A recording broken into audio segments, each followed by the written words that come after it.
У эфіры рацыя расійская арда мае намер захапіць Украіну, не адмаўляецца ад гэтых намераў, падзяліць Украіну на тры часткі. Ну і, канешне, захапіць Беларусь толькі іншым шляхам. Всё, Беларусь захопленая, беларусы рабы. Ну і самы час спыніць гэтыя працэсы на сувязі са студыяй. Палітык, дыпламат, экс-амбасадар Украіны ў Беларусі, спадар Роман Бессмертны. Слава Украіне! Героям слава! Рэжым у Беларусі змяніў рыторыку ў дачыненні да Ўкраіны. Мяркую, што вы ведаеце, выйшаў прапагандысцкі фільм, «Бесы» называецца, што Ўкраіна тут хоча напасці на Беларусь. Рыхтуюць баевікоў для нападу на Беларусь з 4 накірункаў. Лукашенко праўду гаварыў. Там, канешне, і НАТО замешанае, таксама рыхтуюць баевікоў. Вось у такім духу. Над Беларуссю лятаюць дроны, так, ужо іх там залятала больш за 100. Ну, нейкі ж момант, нейкі з гэтых дронаў удараць па нейкіх важных аб'ектах у Беларусі, это все зразумела, так. Скажуць, украінскі дрон, все, Украіна напала. Трэба адказваць, трэба атакаваць Украіну. Што вы думаеце пра гэтыя тэндэнцыі? З моєї точки зору, тут все дуже просто читається. Я думаю, що багато хто з вас звернув, з ваших колег, з глядачів, наших слухачів, увагу на те, що зовсім недавно вийшов указ московського фюрера про доповнення указу про основи політики ядерного стримування. Ядрова доктрина, так. Да. В Росії чомусь в указі президента Росії є два місця, де згадується Республіка Білорусь. Самий важний момент, магчыма. Да, от скажіть мені, будь ласка, от ви як патріот Білорусі, я патріот України, до речі, не менший патріот Білорусі. От як мені, вам, як дивитися на те, що якийсь сусідній плюгавий фюрер бере і виписує у документі своєї держави позиції про Білорусі? Ну, насправді це не просто опечатка, нерозуміння і так далі. Це знищення суверенітету держави. І я вам поясню, чому піднявся такий хайп. Бо насправді все, що найстрашніше могло відбутися, відбулося в цьому указі. Тепер московський фюрер може своїми указами регулювати ситуацію всередині Білорусі. Вдумайтесь на це. Очевидно, що те, що ми зараз бачимо в розмовах там про риторики, загострення відносин з Україною, всякі розмови про полк Калиновського, мені, наприклад, би дуже хотілося. Я дуже бажаю цього, щоб рано чи пізно полк Калиновського звільнив Білорусь від цієї лукашенківської нечисті. Це мрія мого життя. Але коли і як це буде зроблено, я в цьому переконаний. Однак в нинішній ситуації лукашенківська кліка почала просто здійснювати превентивний інформаційний удар для того, щоб білоруси перебити їм бажання протестувати про те, що в їхньому домі господарює московський фюрер. І оце ось складає основу того, про що описується у цих фільмах, у цих риториках начальника Генерального штабу, в риториці самого Лукашенка. Бо для мене вже давним-давно зрозуміло, що сам по собі Лукашенко – це таке ходяче ІПСО, інформаційно-психологічна спеціальна операція.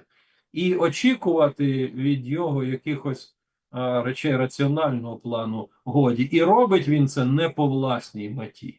Очевидно, що це робиться по завданню Кремля. Спадар Роман, я трошки хочу адхіліцца. Вы прыехалі амбасадарам у Беларусі ў 2010 годзе. Прабылі на гэтай пасадзе там год з лішнім. Вы персанальна з Лукашенком сустракаліся? Так, так. Ми зустрічалися, і навіть у нас були неприємні для мене бесіди. Думаю, що він весь час демонстрував себе як такого мачо, господаря. Хоча це не той випадок, що на мене можна було сприяти якесь враження. Але мене вражало, що знаходячись в колективі дипломатів, він завжди зі мною ручкався і заводив якусь розмову. Причому намагав нагадати мені, чи моє революційне минуле, чи те, що тобі не вдасться в Білорусі це організувати. Та я, власне, і не мав на меті це робити, бо я дипломат. Однак ці речі він постійно згадував в розмові і зустрічах зі мною. Я думаю, что вы уже тады раскусили Лукашенко. Вот поможите мне, калі ласка, разобрацца, так? У 2020 годзе Лукашенко публічна абяцаў, дзецьмі кляўся, ёсць відэа. Все, што не іду на наступны гэты прэзідэнцкі тэрмін, 7 ці 8, я ўжо, выбачайце, збіўся з рахунку гэтых перапрызначэнняў, так? І вось не, ўсё адно ідзе прызначаць сябе на выбарах, Расія быццам бы не пярэчыць. І паўстае пытанне, а што ён паабяцаў расейцам узамен на гэтае самапрызначэнне? Я пабойваюся, што это можа быць звязана з Украінай, атака Украіны, а то і удар тактычнай ядравай зброяй па Ўкраіне. У сітуацыі эскалацыі, якая зараз развязваецца па поўнай праграме, вось прамацаць новыя чырвоныя лініі, ударыць тактычнай ядравай зброяй з Беларусі па Ўкраіне. Для таго, каб адказ, удар помсты быў па Беларусі, а не па Крымлі. Вось у чым праблема. А потым у выпад, паглядзець, канешне, чым удараць, канвенцыйнай зброяй, ядравай, у адказ. Ну, а потым у выпадку чаго можна сказаць, так это Лукашенко дурань, это іхная ініцыятыва, мы нават іх не анексавалі, суверэнная дзяржава, это вот ён усё ўтварыў. Што ви думаєте про таку імовірність? Перше, на що треба звернути увагу, нинішній ніби удар по Україні 21 листопада балістичними ракетами, ніби удар, ніби балістичними ракетами, зверніть увагу там на фрагмент, за півгодини до цього Москва зателефонувала по відповідному зв'язку Вашингтон і поінформувала його. Так. Про що це говорить? Про що це говорить? Ніякої ядерної зброї, якою володіє Білорусь, не існувало, не існує і існувати не буде. Це російська ядерна зброя, навіть якщо вона знаходиться на території Республіки Білорусь. Все, тут крапку треба поставити і розуміти, що в разі застосування з території Росії чи з території Республіки Білорусь ядерної зброї, відповідь буде нанесена по Російській Федерації. Використовувалося і використовується це для створення інформаційного тиску. Причому цей тиск більше справляє враження разом із відповідними безглуздими внесеннями, змінами в указ. Бо якщо взяти оригінальний указ, який діяв впродовж 5 років, і внесені зміни, то насправді ніякої змістовної реакції немає. Але зверніть увагу, як в сумі із гвалтом, який спричинений Лукашенком, це сприймається з переляком в Європі і в світі.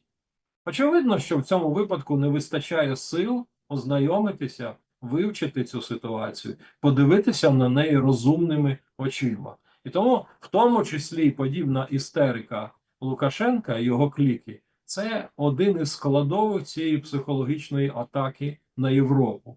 У даному відношенні для розумних цього достатньо, щоб усвідомити, що це атака не з Білорусі. Так само, як і було зрозуміло, що в 2022 році, 24 лютого, було використано територію Республіки Білорусь для атаки по Україні. Рацыя. Канешне, вот у медыапрастору выйшлі вось гэтыя планы, пуцінскія фантазіі, падзел Украіны на 3 часткі там і гэтак далей, нібыта это там да Трампа данеслі. Ну, зразумела, пра всякія рэчы можна гаварыць, фантазіраваць і гэтак далей. Вунь Буданаў таксама Расію дзяліў у пачатку, ну там у 22-м годзе. Можна пра многае гаварыць, а вось што тычыцца Беларусі, як вы думаеце? Вось яна канчаткова не анексаваная. А які план расейцаў датычна Беларусі? З точки зору міжнародного права, на сьогоднішній день Росія і Білорусь – це є одна держава. І оця угода про створення спільної держави Російської Федерації Республіки Білорусь з точки зору міжнародного права, вона може трактуватися як існування спільної держави. Інститути владні не означають, що існує така держава. суверен, білоруський народ, який знаходиться в загоні, фактично у стані раба, який експлуатує самозванець Лукашенко, він не може реалізувати своє суверенне право на територіальну цілісність і суверенітет. Тому з точки зору міжнародного права тут претензії пред'являються Росії як агресору з одного боку, а з іншого боку Лукашенко, який зрадив. І в його діях є ознаки національної зради. А сьогодні ще й захоплення незаконної влади. Путлеру треба не білоруський народ, йому треба такий зіц президент, як Лукашенко, і ресурси Білорусі. Якщо цим ресурсом може бути білорус, який стане в армію, так, і його завтра погонять на м'ясний штурм, препрошим, як кажуть поляки, але турбота про білоруса йому й даром не потрібна. А от такі зіц президенти, як Лукашенко, і виконують всю цю чорну роботу. Що, є різниця між Лукашенком і сирійським диктатором? Абсолютно ніякої різниці немає. Одного і другого тримають зброя Росії. І це буде скрізь, куди буде заходити нога російського солдата. А що, ситуація в окупованій частині Грузії інша? Подивіться он нинішню ситуацію, коли фактично напівголодне існування привело до відставки президента. Тому все це зрозуміло абсолютно. Це прописні ази і істини зовнішньої політики Кремля. Ну, гэта досыць вычарпальны адказ. Шановныя гледачы, што вы думаеце? Не проста у нас сёння гутарка. Пішыце, калі ласка, вашыя каментары. Калі вы хочаце, каб беларусацэнтрычны контент шырыўся, калі ласка, ну, рэагуйце, падпісвайцеся. Каму гэта бяспечна? Бо я папярэджваю, што гэта можа быць небяспечна для некаторых гледашоў, тым больш, што наш глядач у пераважнай большасці знаходзіцца унутры Беларусі. І заходзьце, падпісвайцеся на канал Рамана Бяссмертнага. Спасылка ў апісанні пад гэтым відэа. Спадар Раман, калі мы з вами гутарылі ў апошні раз, вы выказаліся, што канчатковае вызваленне ўкраіны будзе суправаджацца, ну, такой паралельнымі аперацыямі датычна Крыма і датычна Беларусі. Таму што гэта такія ўразлівыя кропкі для расійскай федэрацыі. Ну, сёння, канешне, пытацца, калі гэта можа адбыцца, можа быць недарэчна. Сёння больш падымаюцца пытанні, што могуць напасці на Запорыжжя, так? І ці не дойдзе расійская арда да горада Дніпро. Але тым не менш, у тэхнічным сэнсе, як вы думаеце, тым больш, што ў кантэксце сусветнай вайны пра гэта ўжо вядуцца размовы, ну, адбудзецца гэта. Калі гэта можа адбыцца? Аперацыя па Беларусі. В нинішній ситуації зараз буде все залежати від того, як поведе себе Вашингтонське керівництво з приходом Дональда Трампа. То, як ви розумієте, все буде складатися в залежності від того, як вибудуються відносини між Києвом, Брюсселем і Вашингтоном найближчі півроку. Найближчі півроку, тому що очевидно, що після інаугурації 20 січня відбудеться сформування апарату в Вашингтоні, його становлення, зміна тактики, якщо така буде. Ключі до відповіді на ваше питання лежать у тому, як буде відпрацьовано, налагоджено зв'язок українського воєнно-політичного керівництва і керівництва НАТО та керівництва Сполучених Штатів Америки. З моєї точки зору, важливо б зараз, в нинішньому етапі, максимально активізувати співпрацю НАТО і в майбутньому перевести все управління цими процесами на взаємодії України і НАТО. Канешне, можа быць, гэта романтычна гучыць. Хацелася б спадзявацца, што Вашингтон, што Трамп, ну, не зможа там заключыць з Пуціным сделку. Можа быць, будуць нейкія эмацыйныя рашэнні датычна таго, што Украіна ў выніку атрымае всю неабходную зброю. Магчыма, ва ўкраіне з'явяцца войскі НАТО, каб пераламіць вайну. А паралельна, каб збілі сусветныя кошты на нафту, каб падкасілі ножкі крэслаў расійскай эканомікі, каб яны не маглі ваяваць, каб увогуле там здарылася эканамічная дэстабілізацыя і палітычная дэстабілізацыя. Гэтага многія б хацелі, но як вы лічыце, фантазія ці так можа быць? Ну, давайте скажемо так, частина з того, що вами було щойно перераховано, воно буде реалізовано. Однак, чи повністю, чи це буде так, як з санкціями, коли кожен пакет санкцій в собі містив винятки. Ну, а винятки це та дирка, через яку протягує іноді верблюда. Тому все залежить не стільки від рішень, які будуть прийматися, а від дисципліни і їх реалізації, механізмів реалізації цих речей. Тут дуже важливо те, щоб оцей компонент сили, про який говорять, щоб він був присутній. Бо якщо це лише розмови, тоді даруйте, потреба в Україні для Сполучених Штатів Америки буде більша, ніж навпаки.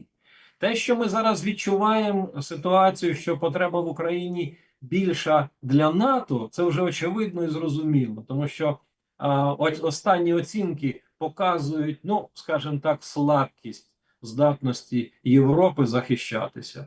Як ви розумієте, чудово, якщо риторика Трампа продовжиться, і не дай Бог вона буде реалізована, то це означає, що НАТО ослабне геть, і в цій ситуації необхідно буде як можна швидше об'єднувати зусилля, і Україна буде дуже швидко прийнята до НАТО.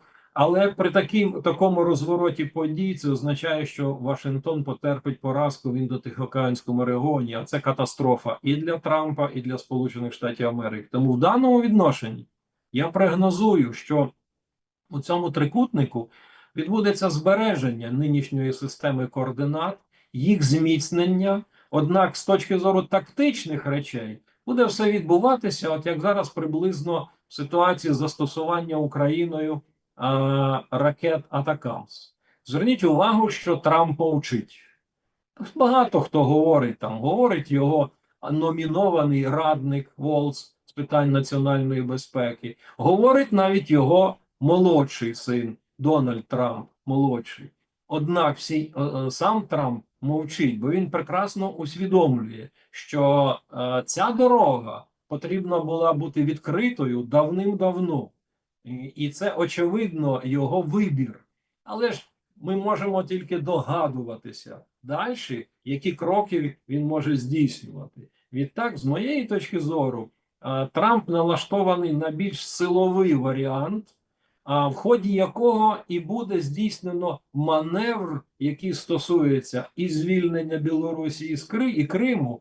Бо насправді, якщо розібратися, то те, що називається сьогоднішня війна Росії проти України, вона тримається на двох крейсерах, які навічно прив'язані до землі. Це Крим і Білорусь. І у цій ситуації, насправді, питання розв'язується набагато меншими зусиллями, ніж це думають в Брюсселі і Вашингтоні. Власне, звільнення Криму і Білорусі дуже швидко виштовхне ворога з території України. Ну, однак, при цій ситуації це може нагадувати нам з вами от таку ж самий стан справ, як і з зняттям обмежень на застосування атакамсів, чи Шторм Шедоу, чи Скальп, чи тим більше постачання німецького Тауруса до України.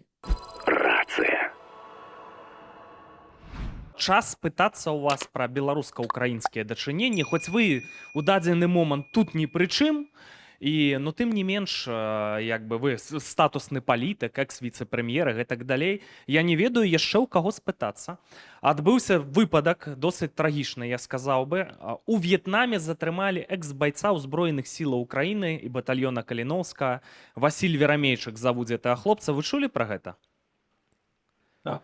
Ну, добра, што вы чулі, таму што такія цэнтральныя папулярныя украінскія медыі пішуць, знаеце, пра Дженніфер Лопес, у якой яна сукенцы, нейкае там шоу «Халасцяк», а вот пра гэты выпадак толкам не пісалі. Гэты хлопец – это прадстаўнік беларускіх элітаў. Гэта выпускнік самай прэстыжнай навучальнай установы Беларусі, ліцэй пры БДУ, это рэальны афіцэр, хлопец, які рэальна ваяваў. Я тут не буду зараз, значыцца, раскрываць карты, як ён ваяваў, так, каб не даваць дадатковыя аргументы рэжыму. Ну, я ведаю. Хлопец, які мае дзяржаўныя ўзнагароды Украіны, дык вось, у тым ліку яго ўзялі і дэпартавалі ў лапы лукашэнкаўскага рэжыму, таму што яго не ўпусцілі ва ўкраіну, забаранілі ўезд. Гэта забараніў не Владзімир Зеленскі, гэта я маю інфармацыю, гэта пэўныя дзелкі са штаба полка Каліновска, гэтых дзялкоў ўжо ў гэтым штабе няма. Вось яшчэ важны нюанс. Яны пагаварылі з кампетэнтнымі украінскімі ведомствамі, дамовіліся, хлопцу забаранілі ўезд ва ўкраіну. Таксама яму забаранілі ўезд у Еўразвяз. Літва забараніла, таму што ён экс-афіцер. Ну вот, я не ведаю, як это назваць. Это глупства, это шкодніцтва, это еўрапейская бюракратыя, так здарылася. Яго не ўпусцілі ў Грузію, ён апынуўся ў В'етнаме. Мы бачым, чым это все скончылася. Я чакаў, што Дмітрый Грамакоў, які сябе называе прадстаўніком, даруйце, грамадзянскай супольнасці Украіны, з дэмсіламі Беларусі, нічога, ні слова у Фейсбуку. Ігор Кізім нешта напіша, ні слова няма. Олега Дунда вельмі хвалюе Беларусь, там перанос вайны ў Беларусь, ні слова няма. Ну я хачу у вас пытацца вашага меркавання. Ви знаєте, справа в тому, що в Україні ідіоти теж є. І оце цей випадок, я вам уже не раз сказав про те, що для мене є повним нерозумінням те, що, наприклад, надання громадянства України білорусам, які воюють за Україну, я не можу зрозуміти, чому воно стримується. Подібний випадок є, з моєї точки зору, просто ідіотською поведінкою тих осіб, які відповідали за це, які причетні до цього. Тому, з моєї точки зору, це є порушення прав людини. Це, по-перше. По-друге, аморальне відношення до особи, яка воювала за Україну, яка захищала Україну. А вся інформація, яка поширюється в певних там проблемах його, вона просто не відповідає дійсності. З моєї точки зору, це просто диверсійний вчинок. Очевидно, що це вчинено ворогом по відношенню до певної людини. І в цій ситуації певні особи в системі влади, проявляючи просто свій ідіотизм, лише підіграли ворогу, тим самим не впустивши до України. Ну і очевидно, що поширивши яку інформацію, яка вплинула на дії литовських, в тому числі прикордонників. З моєї точки зору, це поки що це помилка, а не злочин, але це дія, яка є ознаками злочинних дій, порушення норм права по відношенню до людини. Дзякую вам за гэты адказ. Ну просто потым узнікаюць пытанні, а чаму это ва ўкраіне не можа сабрацца беларускі підроздзел 10 тысяч чалавек? У пачатку вось гэтай гарачай фазы вайны рэальна паступіла ў батальён Каліновска пад 10 тысяч заявак. І нейкім падазроным чынам праца па фармаванню гэтага підроздзелу, яна тармазілася. Ну я просто прама гавару, я ведаю. З такім стаўленнем, ведаеце, да беларусаў і гэтак далей. Потым узнікаюць пытанні, а чаму это ў Любліне, у Польшы, калі збіраліся сабраць украінскі легіён, сабралася, па інфармацыі палякаў, 30 чалавек ахвотных на гэта. Ну дык можа быць стаўленне да людзей трэба змяніць, так? І вось гэтыя падвойныя стандарты іх не павінна быць. Это вялікая праблема і злачынства, я лічу, у тым ліку, ну, у дачыненні да Ўкраіны ў першую чаргу. Мені здається, ми з вами були разом на Заході, де я казав про те, що полк Калиновського має стати початком формування справжньої армії вільної Білорусі. З мене тоді сміялися навіть мої найближчі колеги по національно-демократичному табору і так далі. Щоправда, частина із них зараз пише, що це треба було так робити і треба робити.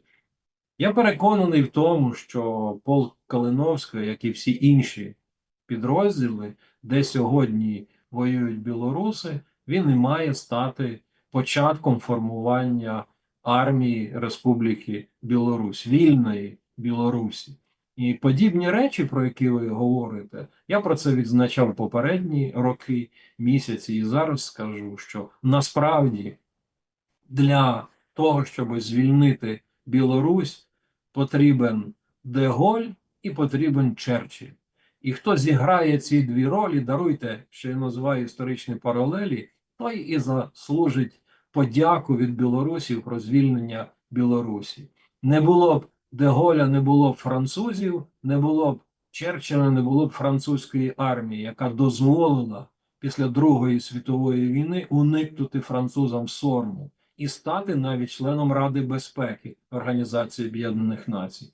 У цьому відношенні мені здається, що як в попередні роки, так і зараз на рівні вищого воєнного політичного керівництва є просто повне нерозуміння, що білоруси це ті люди, які сьогодні бажають захищати свою вітчизну, могли б стати основою майбутньої армії і звільнити армію, звільнити Білорусь від режиму Лукашенка.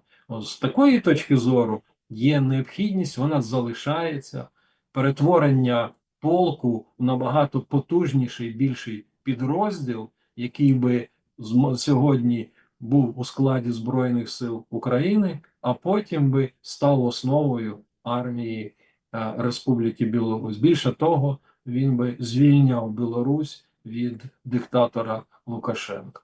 Спадар Роман, ну а якое ваше меркаванне? Чаму стратэгія сённяшняй украінскай дзяржавы яна такая, якая яна ёсць, так?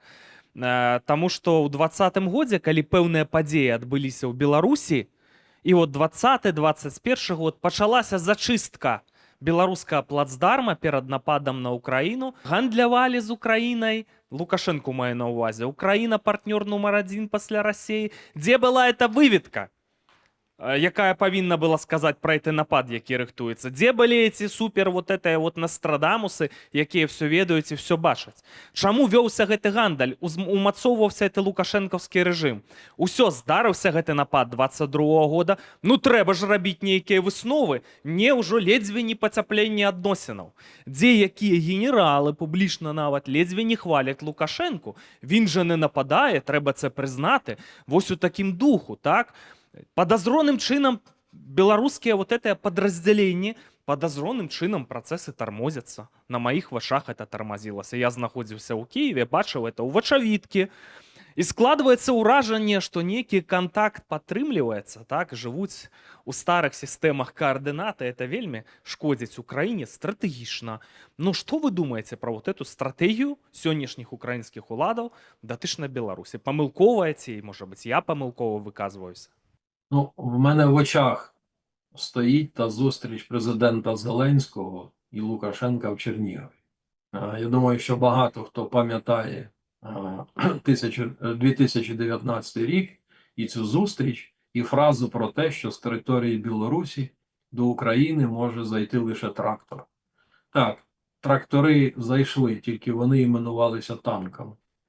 Вже тоді ми з вами не одного разу говорили про те, що білоруський напрямок, тобто північний для України, є одним з найнебезпечніших. Власне, те сталося, про що ми з вами не одного разу говорили. Що стосується нинішньої поведінки воєнного політичного керівництва України, то в цьому відношенні я не один раз уже казав, що очевидно, що існують якісь зв'язки, які з одного боку не дозволяють порвати дипломатичні відносини, що з моєї точки зору вже очевидно і крайно необхідно було давним-давно. Очевидно, що існують певна система відносин, яка пов'язана чи з сюжетами бізнесу, чи з темою, яка стосується відомої операції затримання російських вагнерівців і так далі. Все це складає комплекс причин, що замовчується, але воно все більше і більше дає зрозуміти, що, власне, такі факти і впливають на нерішучість дій воєнного політичного керівництва України по відношенню до Лукашенка, бо в даному випадку треба розрізняти Білорусь і Лукашенка, бо він самозваний імператор на сьогоднішній день. А з другого боку не дають можливість вийти на глибокі, серйозні контакти і допомогу в формуванні основи майбутньої білоруської армії. І це і складає причину того, що в'яло поводить себе, в тому числі в цих питаннях, і президент України, та і уряд. Я сюди відношусь і те, що воєнно-політичне керівництво України так з небажанням іде на діалоги з представниками білоруської політичної опозиції. Така квола поведінка, вона з одного боку на сьогоднішній день дає можливість Лукашенку експлуатувати цю тему, з іншого боку, блокує активну діяльність білоруської опозиції. І ще найгірше це те, що тих, хто бажає виступити разом з українцями на захист України і Білорусі, їх просто таким чином паралізує в тому, що вони не можуть реалізувати свій потенціал ні на фронті, ні в опозиційній діяльності. І ті приклади, які ми сьогодні обговорювали, вони лише є зайвими доказами абсолютно безпардонної поведінки владних коридорів у Києві по відношенню до білоруської опозиції. Шановні глядачі, ось така непроста гутарка ў гэты непросты час. Няма сенсацый, няма нейкіх простых рэцэптаў. Але ёсць пра што падумаць. Мне цікавае вашае меркаванне. Вось беларускі Чэрчыль ці беларускі Дэ-Голь. Ці з'явіцца ён? А я все-таки мяркую, што ён з'явіцца. Для многіх гэта будзе сюрпрызам. Спадар Раман, шчыра дзякую вам за ўдзел у гэтай праграме. Дякую вам.